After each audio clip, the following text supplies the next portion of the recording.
Hello everyone, Keith here. I'm back. And I'm back with part 2 of this act. And yeah, we should get right into it. Paragraphs 7 and 11 explain the distinction between general and the non-general powers of appointment.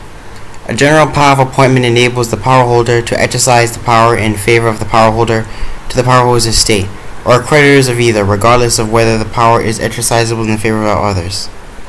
A non-general power of appointment cannot be exercised in favor of the power holder, the power holder's estate, or creditors of either. An instrument creating a power of appointment is constructed as creating a general power unless the terms of the instrument manifest a contrary intent. See section 103. A power to revoke, amend, or withdraw is a general power of appointment if it is exercisable in the favor of the power holder, the power holder's estate, or creditors of either. If the settlor of a trust empowers a trustee or another person to change a power of appointment from a general power on a non-general power, or vice versa, the power is either general or non-general, depending on the scope of the power at any particular time. Paragraph 8 defines the gift in default clause, an instrument creating a power of appointment. The clause that identifies the taker in default is what is called the gift in default clause. A gift in default clause is not mandatory, but is included in a well-drafted instrument.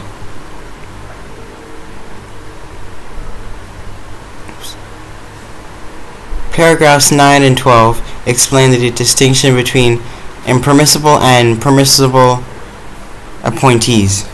The permissible appointees for a power of appointment may be narrowly defined, for example, to such of a power holder's descendants as the power holder may select, broadly defined, for example, to such persons as the power holder may select, except the power holder's estate, the power holder's creditors, or the creditors of the power holder's estate, or unlimited, for example, to such persons as the power holder may select.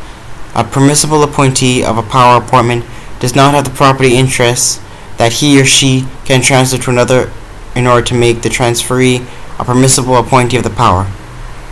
Where otherwise, a permissible appointee could transform an impermissible appointee into a permissible appointee, exceeding the extended scope of the power and thereby violating the owner's intent. An appointment cannot benefit an impermissible appointee. See section 307.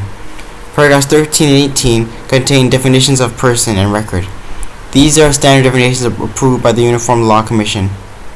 Paragraphs 14, 17, and 22 explain the distinctions among presently exercisable, postponed, and testimony powers of appointment. A power of appointment is presently exercisable if at the time in question whether or not it is also exercisable by the will. Typically, a presently exercisable power of appointment is exercisable at the time in question during the power holder's life, and also exercisable by the power holder's will. Thus, a power of appointment is that exercisable by deed or will, is a presently exercisable power.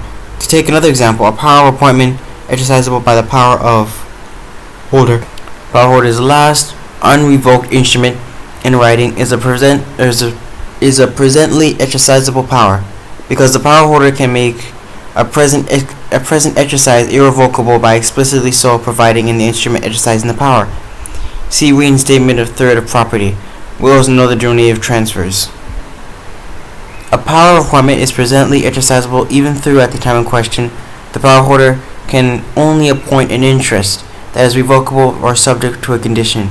For example, suppose that a trust directs the trustee to pay the income to the power holder for life, then to distribute the principal by representation to the power holder's surviving descendants.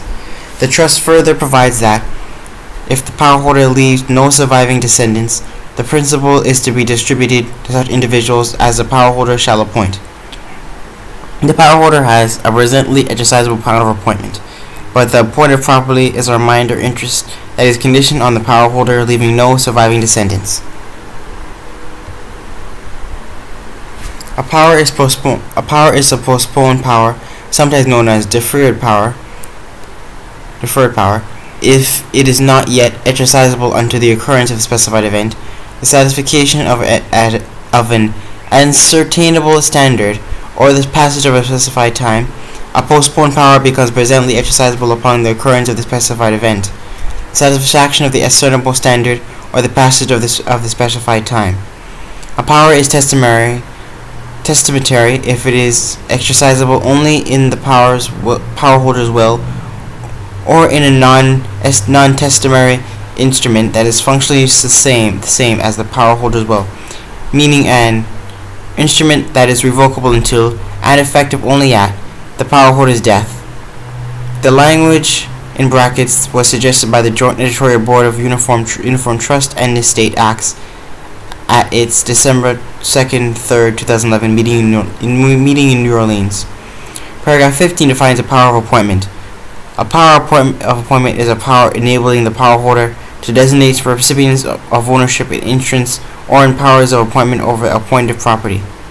A power to revoke or amend a trust, or a power to withdraw income or principal from a trust is a power of appointment, where the power is reserved by the transferor or confirmed on another. See Reinstatement 3rd of Trust, Comment B. A power to withdraw income or principal subject to an ascertainable standard is a postponed power, exercisable upon the satisfaction of the ascertainable standard. See paragraph 14. A power to direct a trustee to distribute income or principal to another is a power of appointment. In this act, a fiduciary distributive power is not a power of appointment.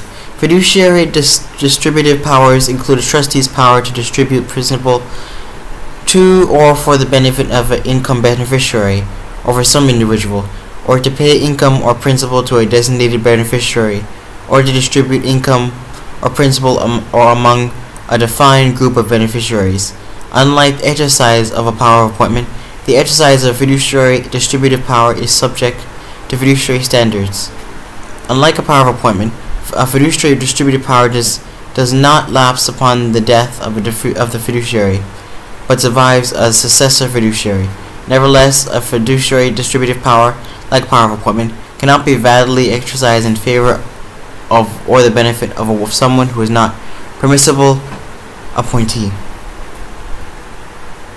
A power over the management of property, sometimes called administrative power, is not a power of appointment.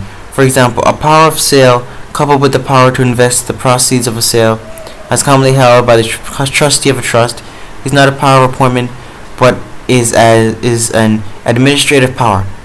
The power of sale merely authorizes the power holder to substitute money for the property sold, but does not authorize the holder of the power of sale to alter the beneficial interest in the substituted party. The power to designate or replace a trustee or other fiduciary is not a power of appointment. A power to designate or replace a trustee or other fiduciary involves property management and is a power to designate only the non-beneficial holder of property. On the authority of the power holder to exercise the power by creating a new power of appointment over the appointed property, see section 305. If a power holder exercises a power by creating another power, the holder of the first power is the donor of the second power, and the holder of the second power is the appointee of the first power. Paragraph 20 defines a taker in default of appointment. A taker in default of appointment, often called the taker in default, has a property interest that can be transferred to another. If a taker in default transfers the interest to another, the transferee becomes a taker in default. Paragraph 21 defines the terms of an instrument as a manifestation of the intent of the maker instrument regarding the instrument's provisions and as expressed in the instrument, or may as be established by other evidence that would be admissible in a judicial proceeding. The maker of an instrument creating a power of appointment is the donor. The maker of an instrument exercising a power of appointment is the power holder. This definition is a slightly modified version of the definitions of terms of trust in section 103(18).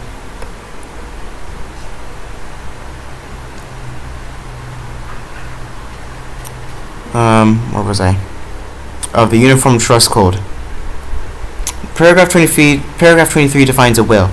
This definition is taken directly from section 1 to 201(57) of the Uniform Probate Code. Alright, I'm ending it off here, and I'll see you guys in the next video. Like, subscribe, and I'll see you guys later. Bye.